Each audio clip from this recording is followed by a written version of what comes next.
Hey everyone, welcome to Pastors Unfiltered. I'm your co-host, Pastor Tony, joined by my lovely co-host, the Reverend Dr. Brandon Lee Beals. How are you today? I'm doing great. New week. How was church for you on Sunday? Dude, I'm loving church right now. I'm not going to lie. I wasn't liking church for a little bit. Yeah. It's not that I wasn't liking it. It just wasn't fun setting up.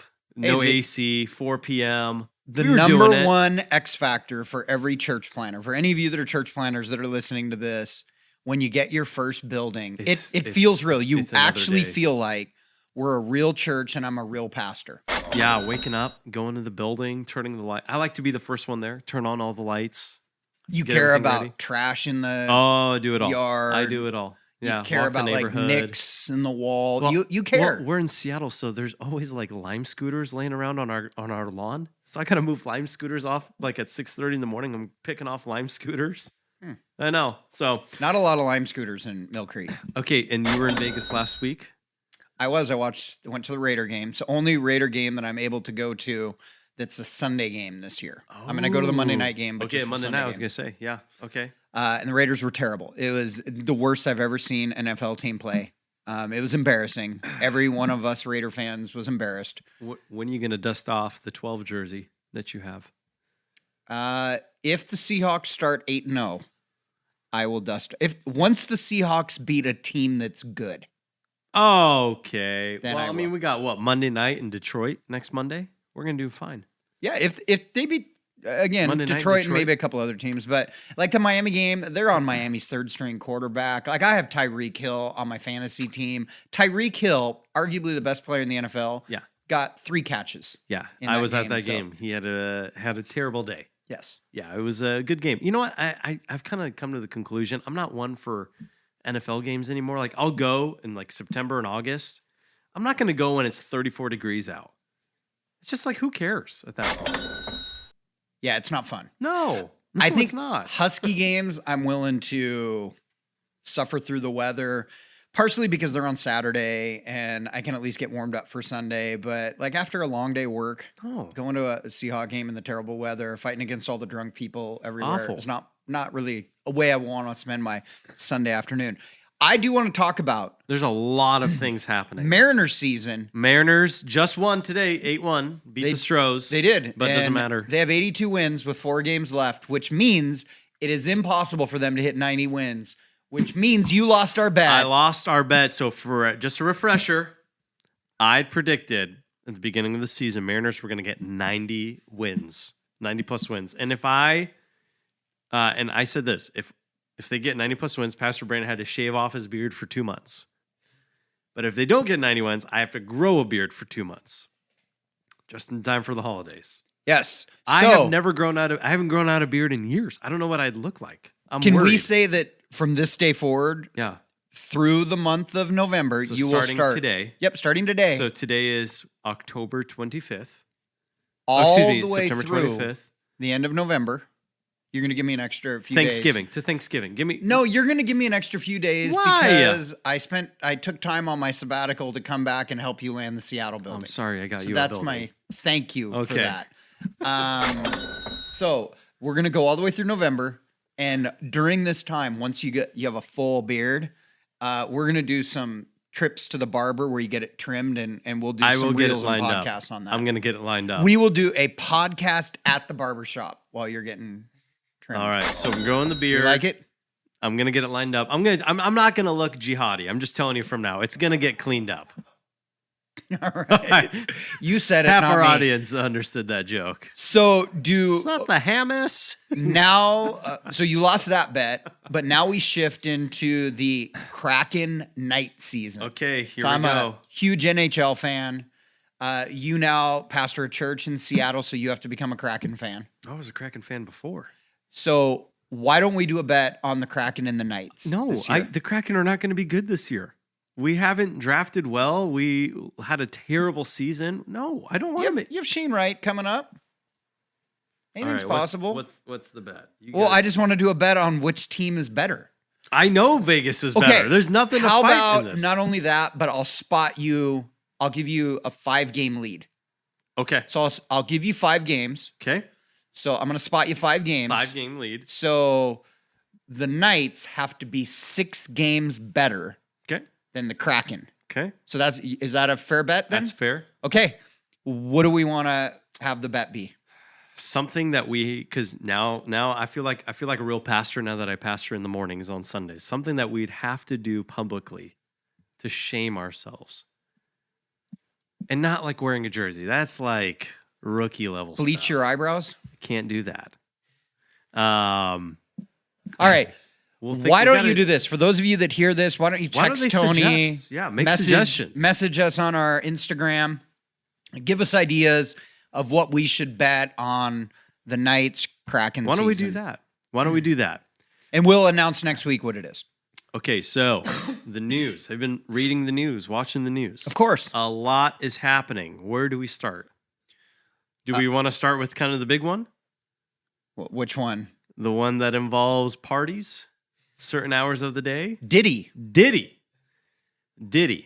So, for everyone who doesn't know, Diddy, big rapper, self-made mogul, through these parties in the 90s and 2000s, parties that you and I would be invited to, doesn't mean we would go to them. We would never be invited to them. TD Jakes was invited to these parties, and he went. You're kidding. That's the big flack he's getting. He's in trouble right now. He went to those parties. At these parties, there was this rule that after X hour, after however many hours, parties got a little wild. Orgies, drunkenness, stuff with minors. What was that? I'm not going to talk about that. But a lot of stuff. And the feds have been on him like a hawk all of a sudden. Didn't they, like when they raided his house, didn't they find like over 600 bottles of baby oil? Maybe it wasn't bottles of baby oil. It was. No, it was a lot of things stuff that boys should not have. Well, people should not have in general. I don't know what you're talking about, Pastor, but this is an unfiltered podcast. Do we have a bleep button? So I think first off, it's be sure your sins find you out. Oh, he got found out. This is the nature. Like all these people, they think they're above the law. They think they're not going to get caught. Same thing happens to ministers. Their churches get so big and they gain so much celebrity that they become famous. When again, we're supposed to be making Jesus famous. He's supposed to be the hero. And then pastors start thinking we can get away with this and nobody's going to know. And celebrities, you take what a pastor thinks they can get away with and you multiply it by infinity and you have a celebrity. And he just thought he was. So, I mean, he is a billionaire. His bail was like, what, $100 million? Is that what it was, Greenie? Yeah. I think they waived bail. He's not given bail. He can't even. Yeah. So even if he were still off an asset, he can't. I think he's locked up for life. Like, that's it. Like, this is R. Kelly stuff. Well, the big thing is, are we going to find, is all these different people going to get exposed? So you're seeing all these rumors online about LeBron James, Justin Bieber, Ice Cube is coming out, making it very clear he never went to them. Taylor Swift, I think 50 Cent is literally doing a documentary to expose everybody that was a part of these things. Well, they have to cover themselves up. And then all of the celebrities that deleted their entire Twitter profile because Usher did. Yep. Usher did. So did Pink. And I don't know enough about this subject, but here's what I know is that I'm not a conspiracy theorist by any means, but like there's so much about Hollywood we don't know. Like the things that happen behind the scenes, the people who are together. I think this is the unveiling of like a one big. You have to figure this out. There's so many documentaries out that come out on Hulu right now or Amazon Prime about child stars and how their lives get screwed up. Oh, yeah. When you're getting them as adults and their lives have been tragic. And to a person, they tell these horrible stories. There has to be a reason that no one can stay married, that everybody's life ends in drug addiction. There has to be a reason why. And it's what's going on behind the scenes that we as just a normal person don't want to know about because we want to idolize these people we see on TV or in movies. I think it's sexual abuse. Oh, it's totally. Yeah. I think it's the biggest one. And then to cope with that abuse, it leads to addictions and alcohol and all these different things. I just think Diddy is hosed. There's no getting out of this. Like, that's it. You are in the hands of the authorities now. You're not getting out of this. There's no money in the world that can solve years and years of what he's done. And I don't care. I don't care for Diddy. I never thought his music was good. I never did. Well, Makes me think this though. I'm into West Coast gangster rap, not East Coast gangster rap. Anyways, what did Biggie know before he got shot? And was Diddy involved? What do you think? I don't know what to tell you. See, that's what I'm thinking. It was Diddy. All right, other two topics we want to talk through. Okay, so Macklemore, our favorite Seattleite. Do you know in West Seattle there's murals of him everywhere? There was murals of him. Well, I don't know. Macklemore said a very controversial statement the other day. Something he probably regrets now.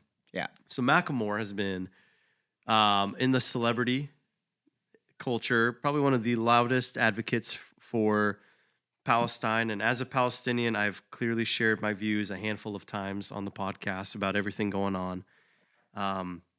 Hey, I'm all for people saying I'm for Palestine because they're for people. I'm all for that. But it gets to a point where if we say things against the nation that we were born in and raised in, there's a problem. Yeah, I have a very strong opinion of this. There's a problem here. I think Macklemore, who is blessed to become rich and famous because of the country that he lives in. Yep. If he lived in any other country, he'd not be rich and famous, would be totally middle class at best. Yeah. When I just am not for anti-America. So I'm definitely not for celebrities at a militant Palestinian rally getting the crowd to chant F America. So my stance on this is really clear. Yeah.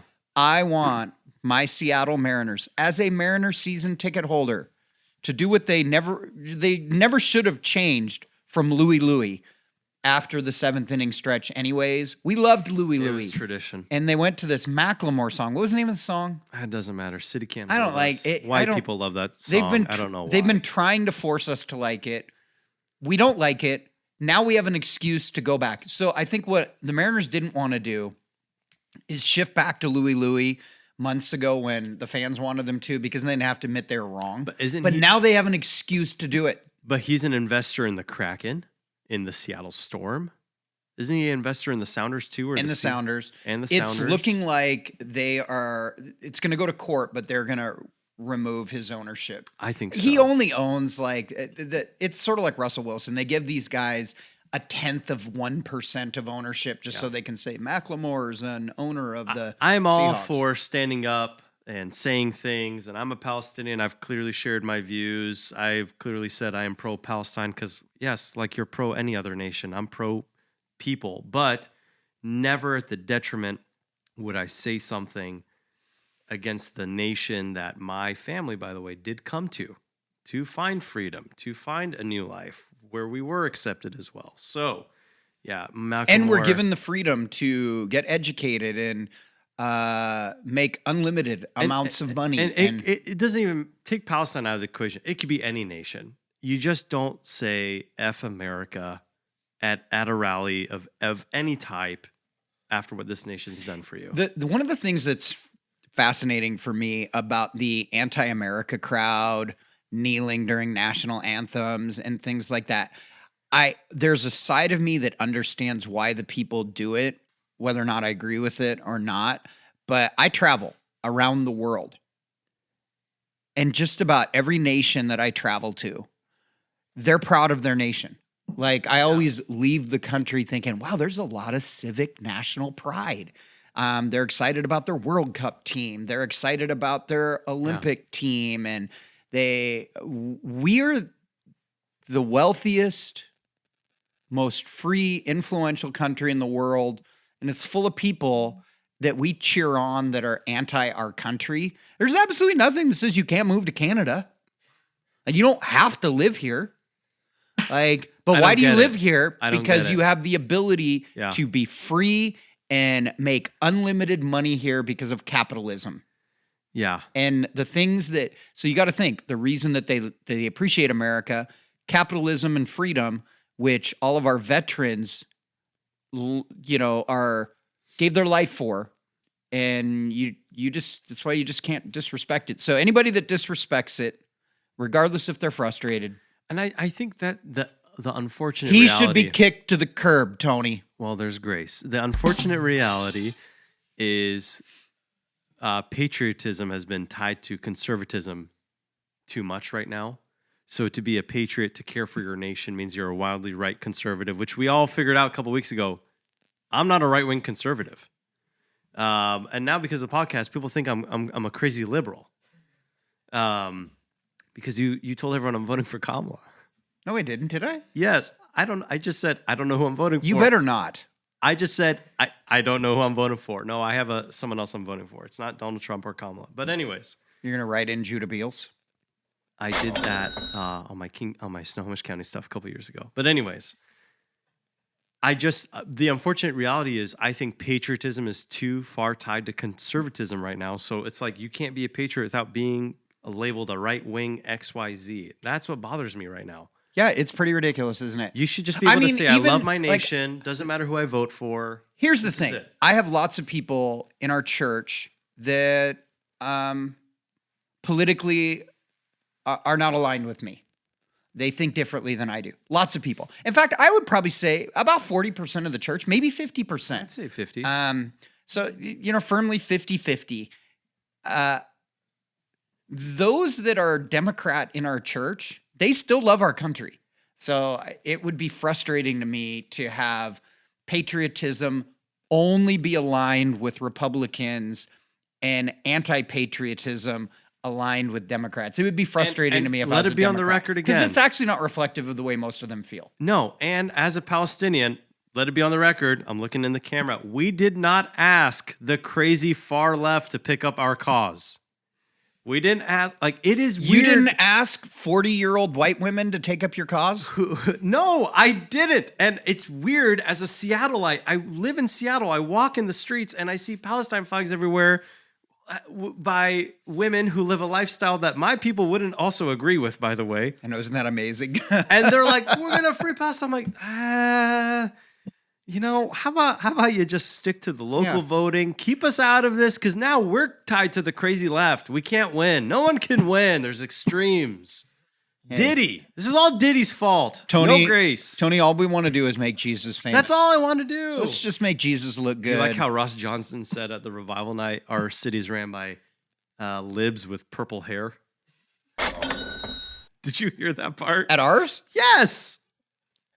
I just was like, what? I heard that at the revival night that he did a week later at Pursuit, that he referred to Russell as the new Russell Wilson. And I was like, I don't know if you want to be referred to as Russell Wilson in Seattle Russell anymore. Johnson Road Pursuit. Can we move on? So Hawaii. Sunday, I had to drop off one of our favorite listeners, Mr. David Diaz, at the airport Sunday night. I haven't been to SeaTac in like a minute. Yeah, it's bonkers. What happened?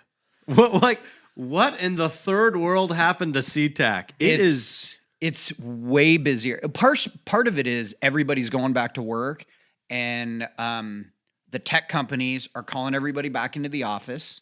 So there's just more people that live here. It's a mess. More business that happens here. And yeah, SeaTac is... It's a mess. They really need to invest money in Painfield, I think. But, I love Painfield. hey, should we introduce our guest? Let's do it. Let's dive in. Here we go. All he right. has done an amazing job not saying anything. And while we've said been some really bantering. controversial things already in the first 10 minutes. I'm already thinking... Why don't you introduce him? It's a good friend of mine, Jeff Knight. He is the pastor of the Rock Church. Has an amazing story, and really the last year, some incredible things have happened. So I am pumped to have Jeff with us. Yeah. What up, Come Jeff? on. Welcome. Hey, good to meet you guys. Good to see you again. Jeff, start off. Tell us a little bit about yourself. Tell us about your family. Well, I'm Jeff, and been married for, 33 years now. Got a daughter. She's 16. And pastor of the Rock Church. Took over after my mom and dad were killed in the tragic crash of Alaskan Airlines Flight 261. 6 days later, I became the pastor out in Monroe, my hometown where I graduated from. And just love the church, love God's people, and love the Northwest. Okay, I want to pry a little bit more about you. How long have you been married? 33. years. How many kids? 1. How old? 16. All right. You're also a race car driver. Tell us I about that. drive a little race car. Yeah, drive some race cars now and then. Yeah. Long time ago, right after the plane crashed, we were running some billboards on Highway 522 that were basically just saying thank you to the community because the whole Northwest was so kind to my family after that plane crashed. And I just wanted to say to everybody that was driving by and commuting to the east side from Monroe and the surrounding areas, just wanted to say, we're doing okay, and thanks, and come to church. Yeah. And so I had a friend, went to high school with him, and I went to college over at Central after school, and he started a business, and he started racing cars, and he called me up, and he said, I saw this billboard along 522, and wondering if you want to put the name of the church on the side of a race car. And it actually made sense to me because, right there in Monroe is Evergreen Speedway. Was like a mile from the church, and I figured, well, that sounds like a great place to connect with people. So long story short, went out there about 2 months later for the first time, and I fell in love with the people at the track. What red-blooded American male doesn't love the sound of a race motor or the smell of race fuel that's burning in an awesome race car? And I didn't really know if that whole world would accept me because the prior many years had just been, Christian food with Christian friends at Christian church, listening to Christian music, reading Christian books. And I was pretty Christianese. And I found myself in the middle of this world that was further from God than I was used to, but I really liked the people. Yeah. And, long story short, I have led many hundreds of people to Christ at Evergreen Speedway. And a few years later, he retired, and I said, well, who's going to drive this race car for the church? And he said, I think you should. And I laughed at him and said, why do you think that? And he said, because when we went to tracks at Mukilteo, you can beat me heads up in a go-kart at tracks. I said, well, those are like $25 for 10 minutes. If I crash this car, it's going to be ugly. Yeah. And so, but next thing I knew, 18 races later, I won my first race, and that kind of made me a race car driver at that point. Wow. What kind of car do you They're race? called super late models. Okay. It's a fabricated chassis. I mean, I drive a Camaro. The body looks like a Camaro, but it's all custom made. Yeah. Yeah. Pretty cool. Probably, I think it was maybe 10 years ago, the men's ministry at Venture sponsored a car at the Evergreen Speedway. Yep. I remember. The hood. I have the hood up above my office. I remember. And eventually the driver invited me and my staff to come to a race. We came and videotaped it, and they got last. Well, it's a tall mountain to climb. The last shall be first, though. So, yeah, that was a little bit of a bummer. You've had a really crazy journey since COVID. Why don't you fill everybody in? I mean, we don't love talking about COVID itself anymore. Yeah. But the reality is there's people in churches that were dramatically impacted by being forced to shut down for a while. Yeah, we were dramatically impacted. That would be an understatement. And, aside from all of my beliefs and processes, we chose to, I didn't know anybody that was alive during the Spanish flu to ask, like, what should we do here? It was the first time we'd ever received news like that. And so, I hate the phrase, but, because of an abundance of caution, we're gonna shut down for a couple weeks. But when Easter came, and I was still closed on Easter, and I mean, one of the cool things was we went over to the Chianaway River in Cle Elum, and my brother-in-law is in the photography, film, commercial industry, and so all these guys weren't working at all. And so I had all these red $100,000 cameras and all these drones flying around. And we did a really cool Easter service that we broadcast. But while it was a really, good service, good presentation and all that, something was just really, I was stirred in my spirit. And, so I called the Speedway because I have relationships there, and I said, "Can I have drive-in church at the racetrack?" And so then we started back early, like in May. We were closed about, I think, 6 weeks or 7 weeks or whatever it was, and but the toll was already taken. I had at that point realized that many households had moved on because I chose to close, and that was okay. I try to lead with an open hand as a pastor. I've learned I've been, the church started in my home when I was 14 and I'm 54 now. So I've been doing this church thing with the Rock Church for 40 years of my life. And I've learned that you just can't hold on too tightly or you'll get hurt too much. Yeah. And so, led with an open hand, released a lot of families, stayed in the parking lot, but it was just what ended up happening is it just put a lot of pressure on our structure, on our facility. We were leasing the facility at the time. It was a big nut every month. And we just ended up, in 2000 going into 2001, it was really challenging. At the same time, you and I became friends right about that time because we started a Bible study in Cleellum. Yep. And we happen to own a building. You owned a building, and so I think we wrote the contract up on that in February. So I was all excited to launch another campus, and that building sat empty for the next couple of years. So it was just a dynamic. It was oppressing. It was weighty. My lease ended up coming due right before 2022, so we downscaled the building. That was hard, man. We cut away our worship center, a place that, thousands of lives were transformed. I mean, when I walk into your space here, it takes me back 20 years to, 2004, 2008, and we let that go and we transfigured our lobby a little bit, but it was clunky and it didn't feel as awesome as it was before. And that cost us, some more important families and people that I grew up with. And so it just was a season of recession, and I'm not criticizing it. It wasn't like a bad thing or a negative thing.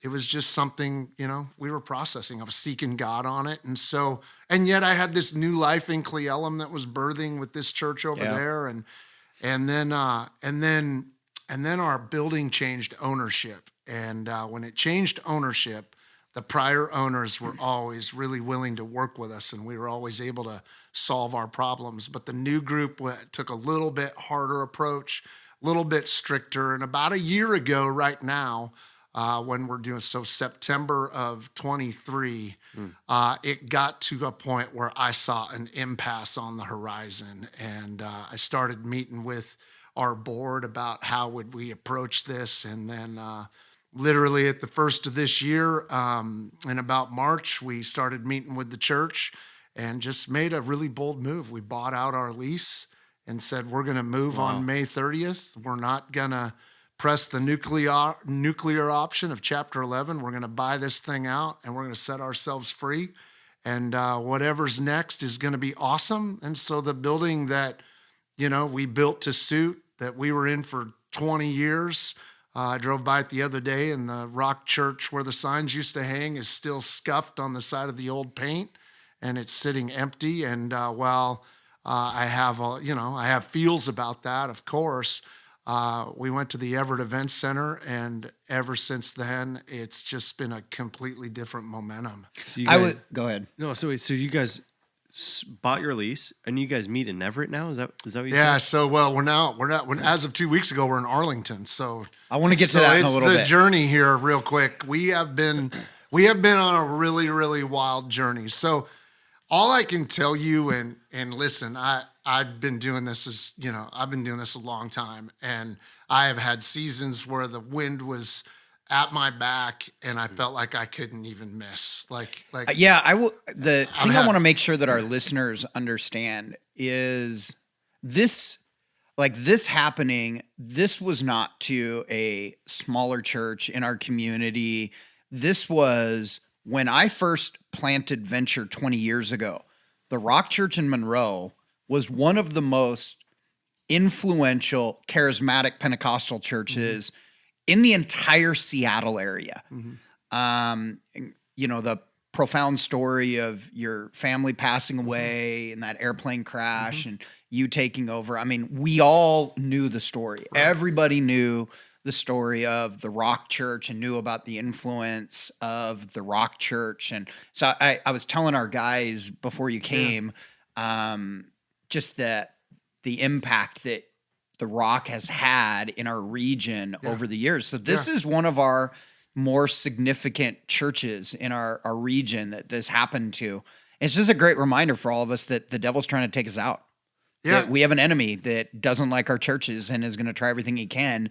But you guys make this bold move and you move to the Everett Event Center. And it was nuts. I mean, we go back to loading in. I bought a 40-foot trailer.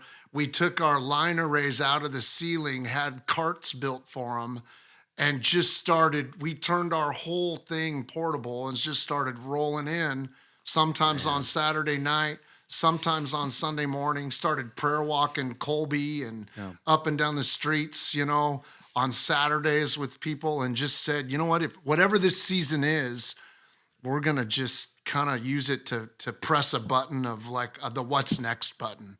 So the Everett Event Center, they weren't charging you more than your lease in Monroe? No, not half. Okay, is this am I thinking the same thing like the Angel of the Winds Arena? Yeah. So the conference center attached to the arena. We would load in right next to the Zamboni. We'd have to move our gear around the Zambonis when they're having youth hockey on Sunday mornings. And we'd go in and set up and tear down. But what I want to say is on May 30th, when I left the building in Monroe, I had all the feels, man. I was tearful. I was nervous if we were going to make it. I mean, I didn't have a lot of fear. I just had uncertainty. Yeah.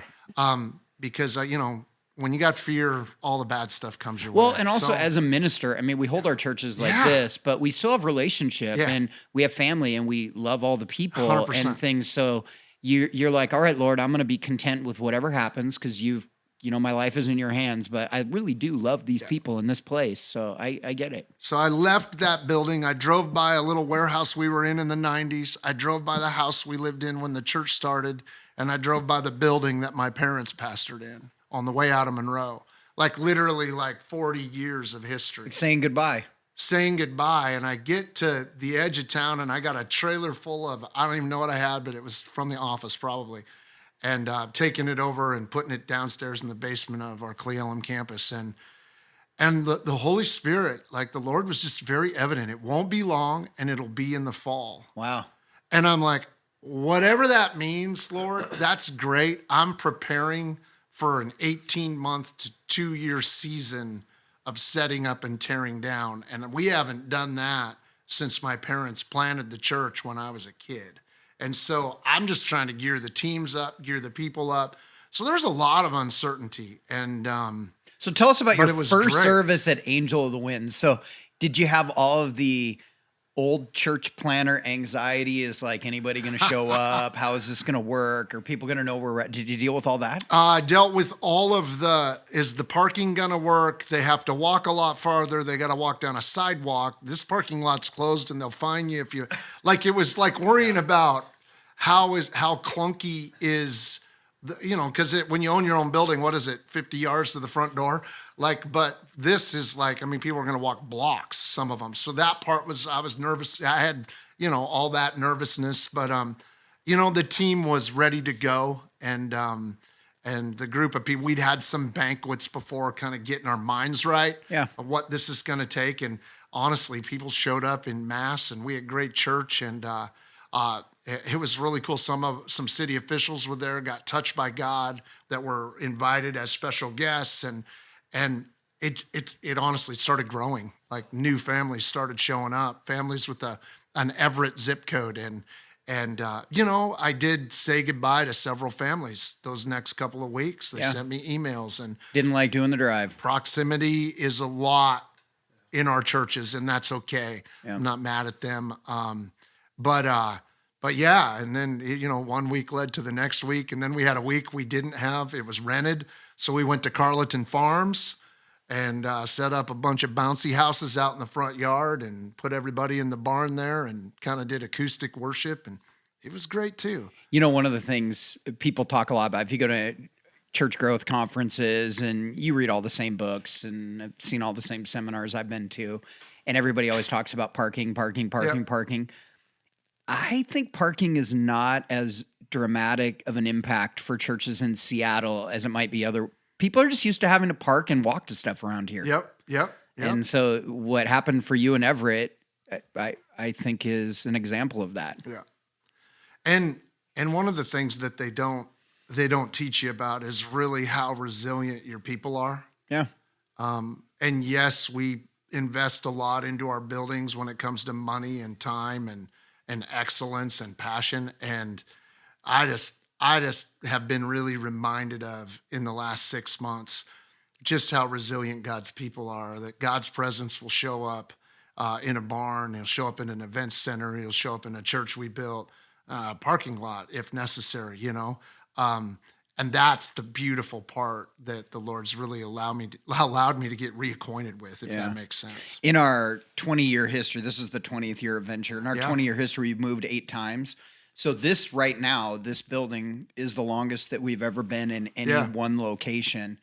And there's just something about the people that are willing to take this journey with you from one location to the next. Because there's always good reasons you have to move. And people that are thinking, you know what, this might be further away than before, but I'm in.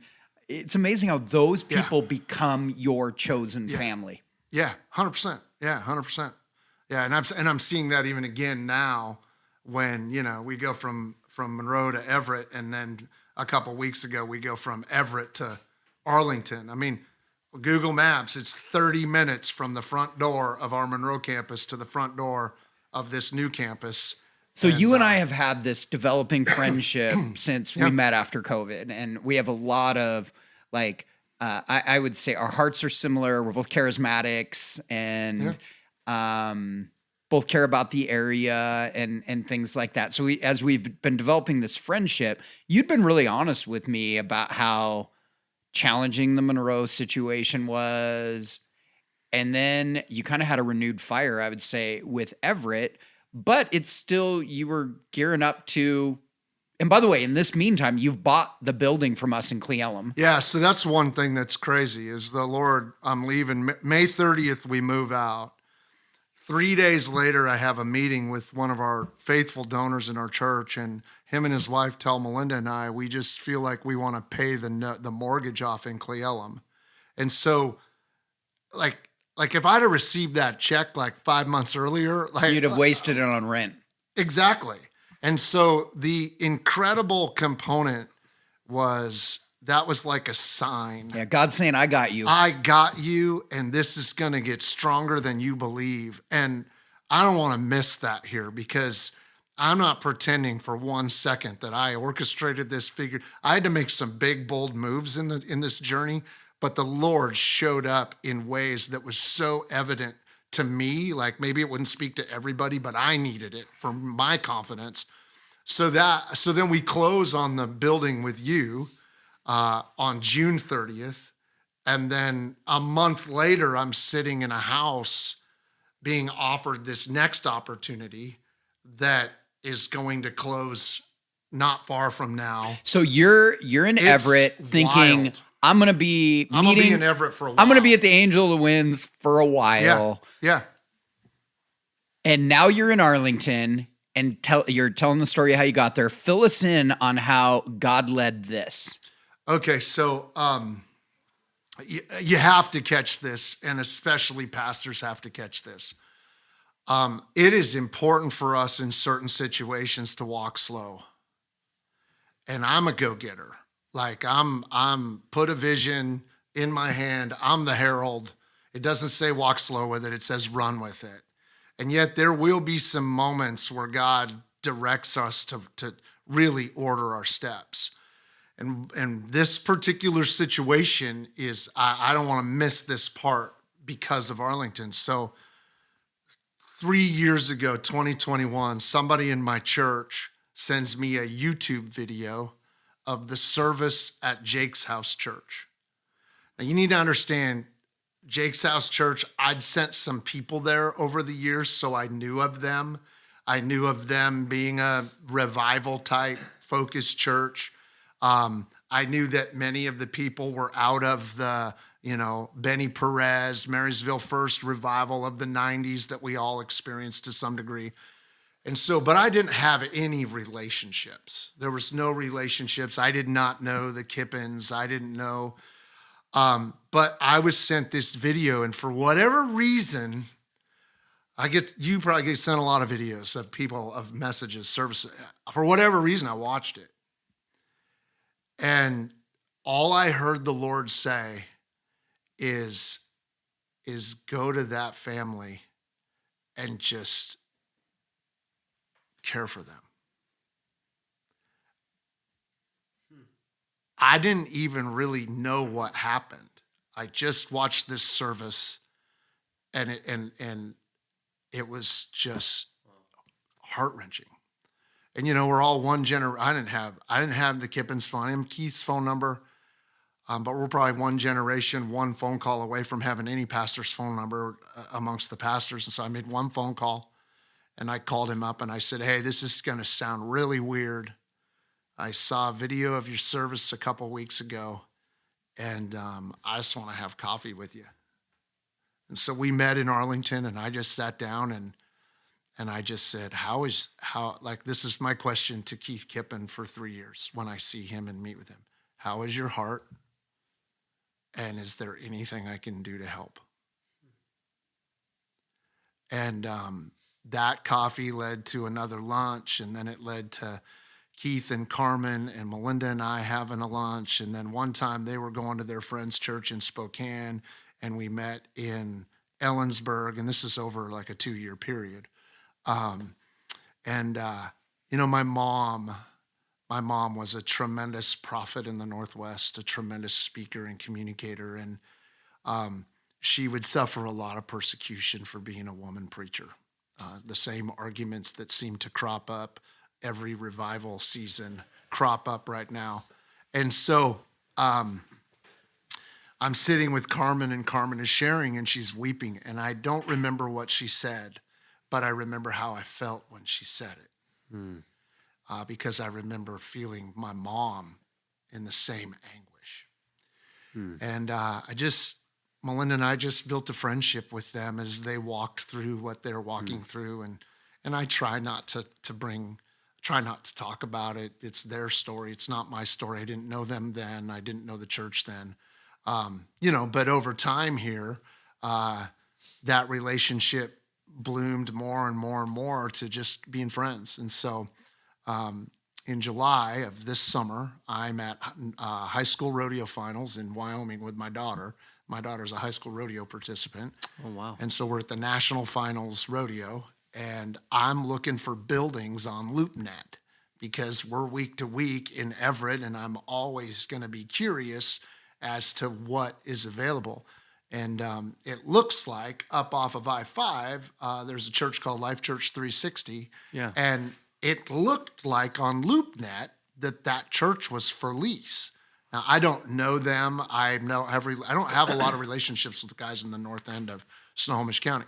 So I think that their church is for lease. And then I have somebody drive by and they're like, yeah, there's a for lease sign hanging. So I'm thinking this Life Church 360 is for lease. Maybe it's a turnkey deal, so we wouldn't have to do a build out. It'd be a good home. Maybe we post up for 3 years while we figure out what we're going to do, and we don't have to set up and tear down every week. So I call my board member who's in real estate, and I said, call this broker. I want to know the scoop on this Life Church 360 building. And then I hang up, and I'm like, well, geez, I have this new friend, and I wouldn't want to move right down the road from him without letting him know. So I call Keith and I say, hey, we're meeting in Everett. And he's like, yeah, I know that. And I'm like, well, the Life Church 360 building looks like it's for lease. And he's like, that building's not for lease. That church is doing great. And I'm like, well, I don't know, man. There's an ad on the internet. I'm calling on it. Anyway, Keith says, he says, I'll call you back. So he hangs up, calls them, and they're like, no, it's not us. It's like the square footage next to us. And so he calls me back, and I'm like, well, then forget it. I'm moving on. I'm going to the next. Just going to go look for a different spot.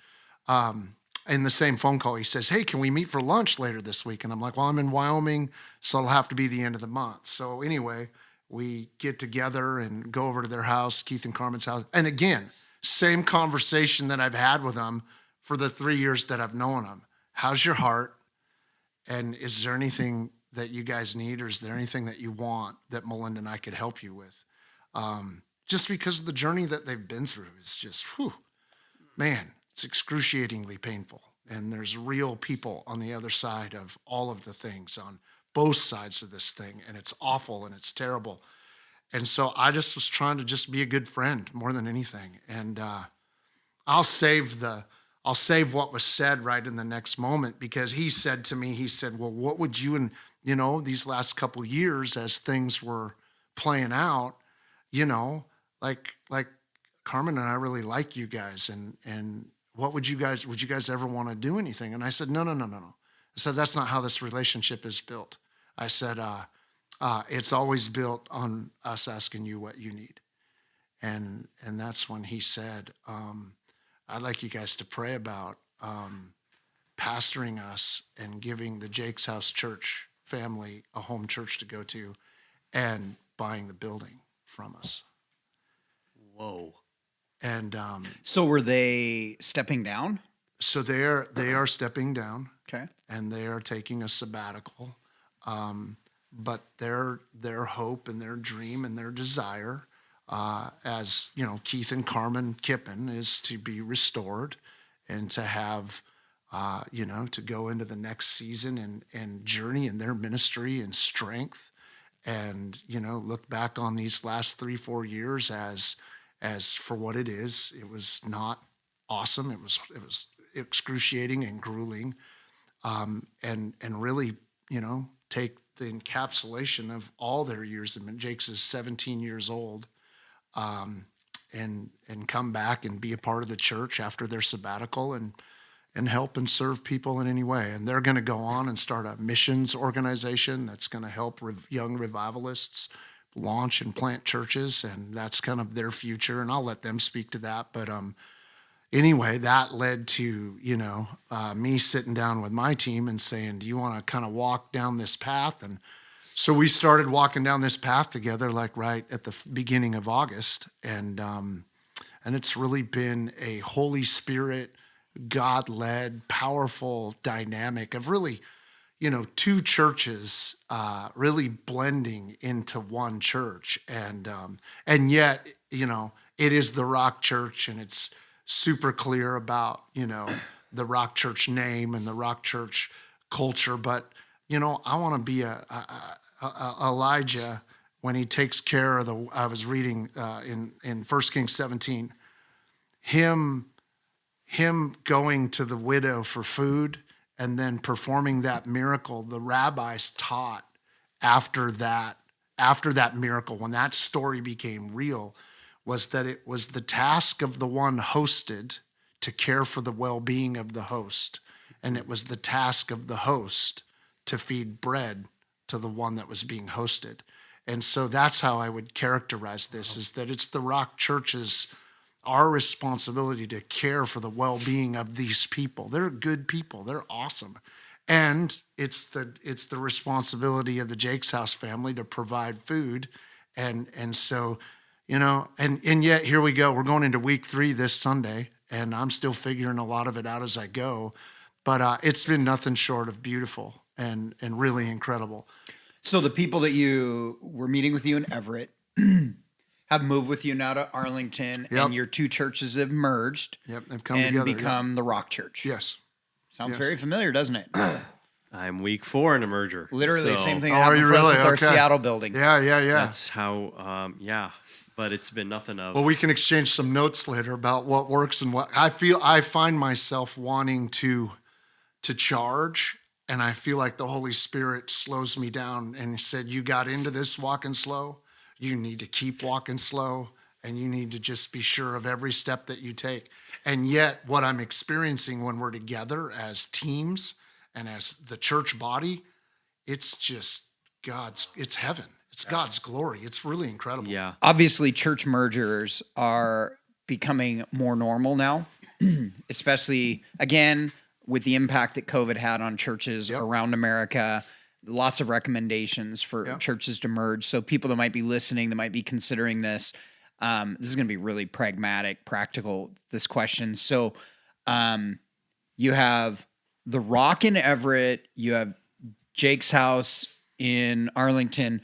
So when you guys merged, how many were with you in Everett?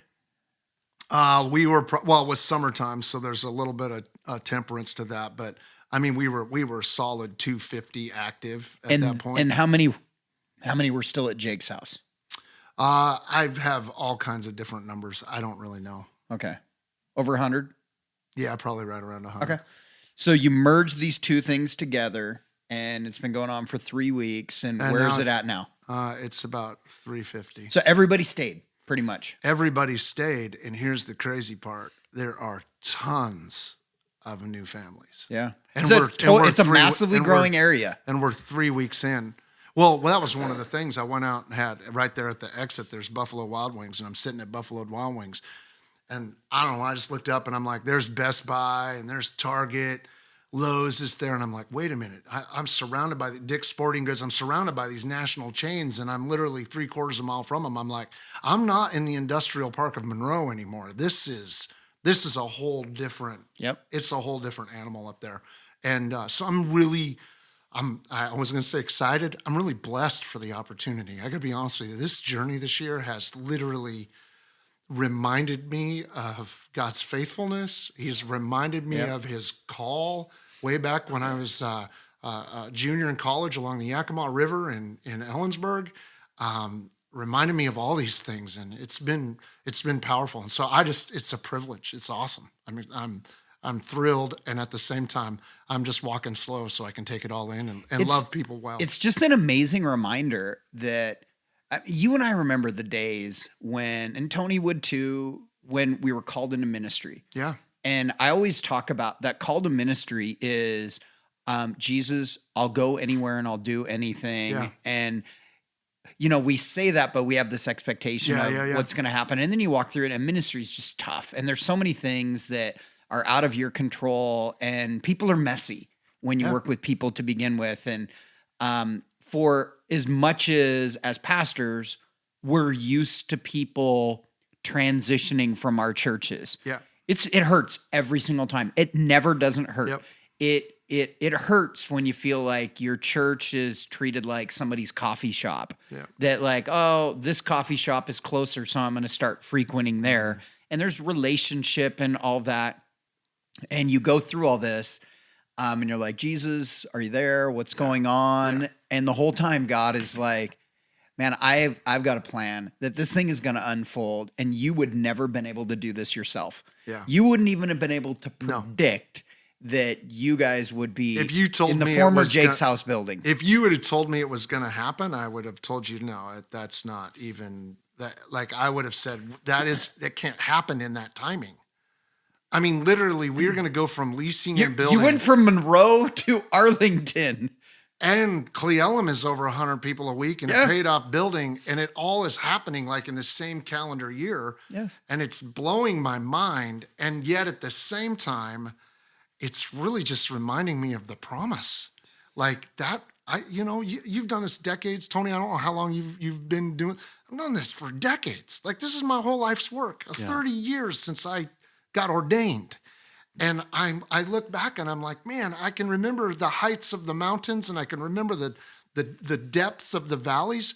And yet here I stand going into like year 31 and I'm like, there's still more to climb. Yeah. And I feel like God has like just grabbed onto me and said, come on, Jeff, come higher. Come higher up the mountain. I got more for you. I'm not done with you yet. And it's reinvigorated every aspect of my disciplines. Yep. All of my spiritual disciplines. It's like, okay, yeah, I got years of experiencing doing them, and yet now they're just new and fresh. And it really is revival. He's taking somebody that's done it for a long time, that loves him, and he knows I love the Lord with all my heart, and I'll serve him the rest of my life, whether it's fruitful or not, whether I win or I lose, whether I own a building or lease a building, whether people are coming or going, I'm still showing up. Like I've proven that. And yet, oh my gosh, it's fresh right now. It's fresh in a way that I probably am, my voice sounds more excited than my words are articulate about it, because I literally feel like the kid on Christmas morning. I'm just fired up. It's super, super invigorating. It's great when we have those moments where Jesus reminds us hey, all the things you preach and you mentor other people with, all these promises are for you too. Yeah. And as you're kind of sharing this story the whole time, I'm just thinking, I've never seen the righteous forsaken or the seed begging bread. That God knew this was the plan. Yeah.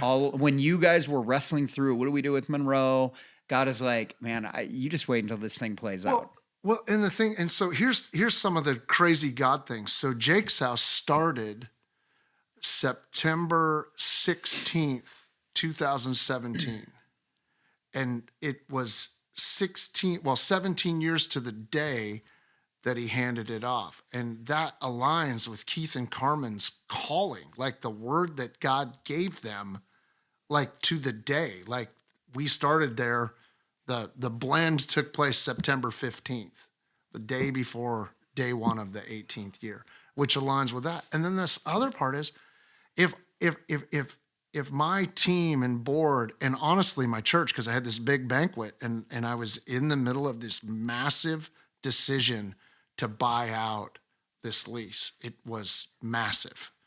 And I was like, are you with us? If we move, are you with us? Like, if you're not with us, we'll figure something else out. But this is the play. And I had a couple hundred people just stand up and say, we're with you if we're standing in the street next week having church. And that's when all the fear left. And then I just had, wait, we don't buy that out and we restructure our lease and we just keep grinding as I've been grinding since COVID. Like it wouldn't even have been an option to say yes to Arlington. And now, like, there's so many incredible believers in that church, families, heritage, like some of the people I've met are just rock stars for the kingdom. And I can't believe that they're on my team now. Yeah. And that they're cheering us on and they're like, we're with you. Like I don't know. I don't know how it gets better, man. Well, and as a church strategist too, and somebody who plants campuses, the Arlington area is so much better than the Monroe area as far as growth and need for churches. And God moved you to an area where you're going to see fruit like crazy. Yeah. And I'm seeing that. And at the same time, because people, they can't afford to live here, so they move north. Yeah. Yeah. But here's the deal. Like my heart really got torn and built for Everett. So I want to keep doing outreaches in Everett. And I told Mama, if we do worship nights, we're probably going to just rent the arena so that because I got people driving from Sultan now to Arlington, and I just, it blows my mind. That's like, you have some amazingly faithful people. I'm impressed. 50 minutes to drive to church on a Sunday morning and 50 minutes home if there's no traffic.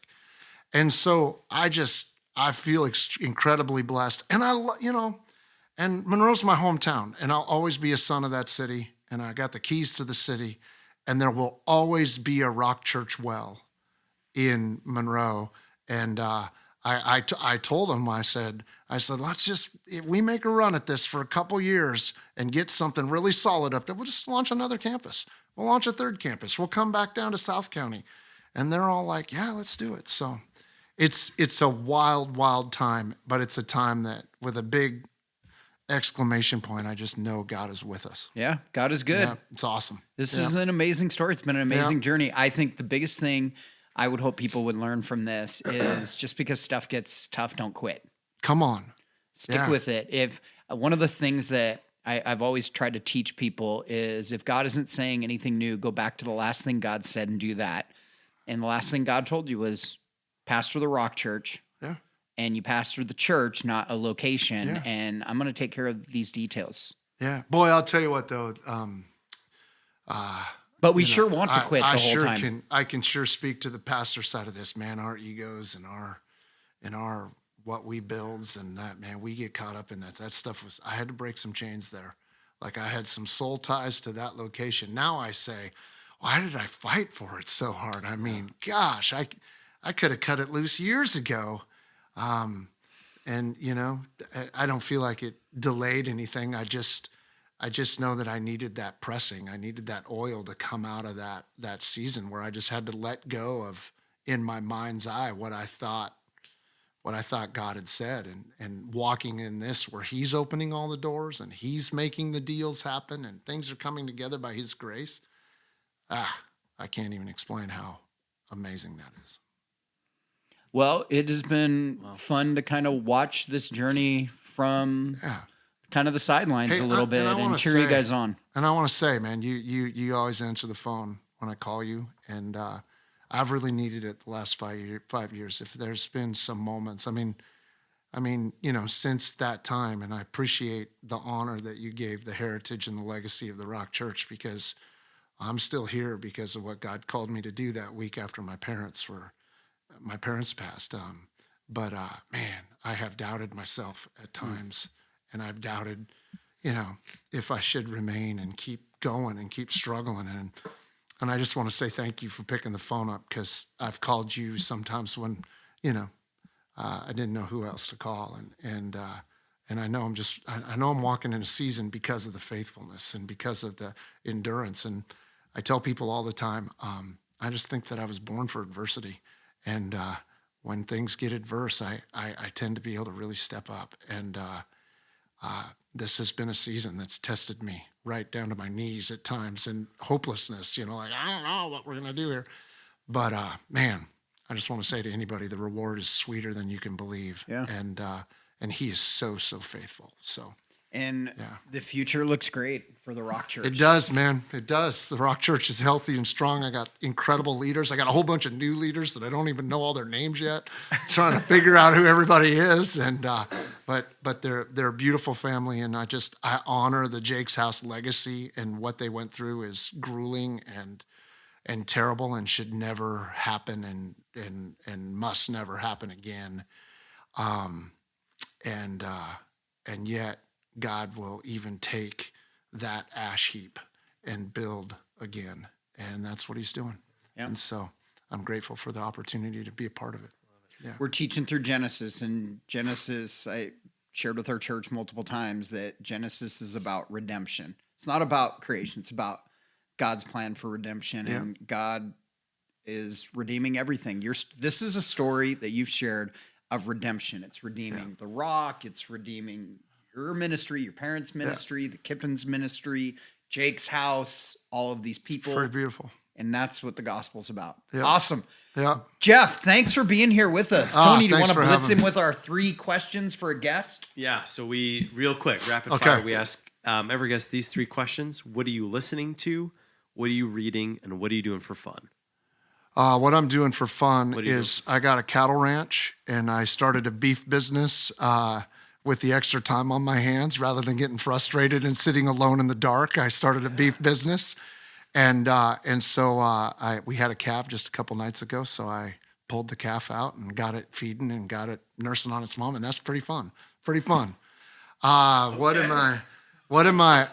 Tony's gonna help you next time. Yeah. Just call me. I'll be there. You're gonna show up? Okay. Sure. All right. Perfect. I'll bring brain. I don't know if I believe that, but okay. What am I listening to? I love podcast stuff. I listen to you guys, man. I listen to your, who we should vote for podcast, and that's when I learned how divided this whole group is around here. So, no, I'm into all kinds of stuff. You had Marty Solomon here, and I've been a Bama guy for years. As I drive a lot, and there's nothing better than listening to the Bama podcast, so I love that. But I love a good Joe Rogan episode now and then, and Sean Ryan. He's been entertaining lately as well. He's a Navy SEAL. I think he's number 2 to Joe Rogan right now. He's had some very interesting guests on that'll really get your conspiracy theory side tuned up. So which. Let's see. What am I listening to? What am I reading? I'm more of an audiobook guy. So, I'm trying to think of I can't really pin it down at this minute, but a lot. I have a lot of books going on all the time. Do you read fiction books, nonfiction, or all of the above? All of the above. Less fiction lately. I think just because I've been in a season where I've needed to read about mindset and read mentality. The Prodigal God by Tim Keller. I love The Prodigal God. Okay, you've read it. Yeah. Oh, well, it's such a great I book. haven't read it, but I have read some synopsis of it and on stuff like audiobook, that. it's only 2.5 hours on Okay, audiobook. okay. So you could Yeah. basically drive to Cle Elum and back Yeah. and you'd be good. Yeah, that's interesting. Yeah. Well, Jeff, I appreciate you being here, man. Thanks, it's man. so cool to just hear what God's doing with you guys. And Yeah. I appreciate the invite, man. yeah, I'd say someone who's living out a church merger right now, it's the same. It's the details. I didn't orchestrate.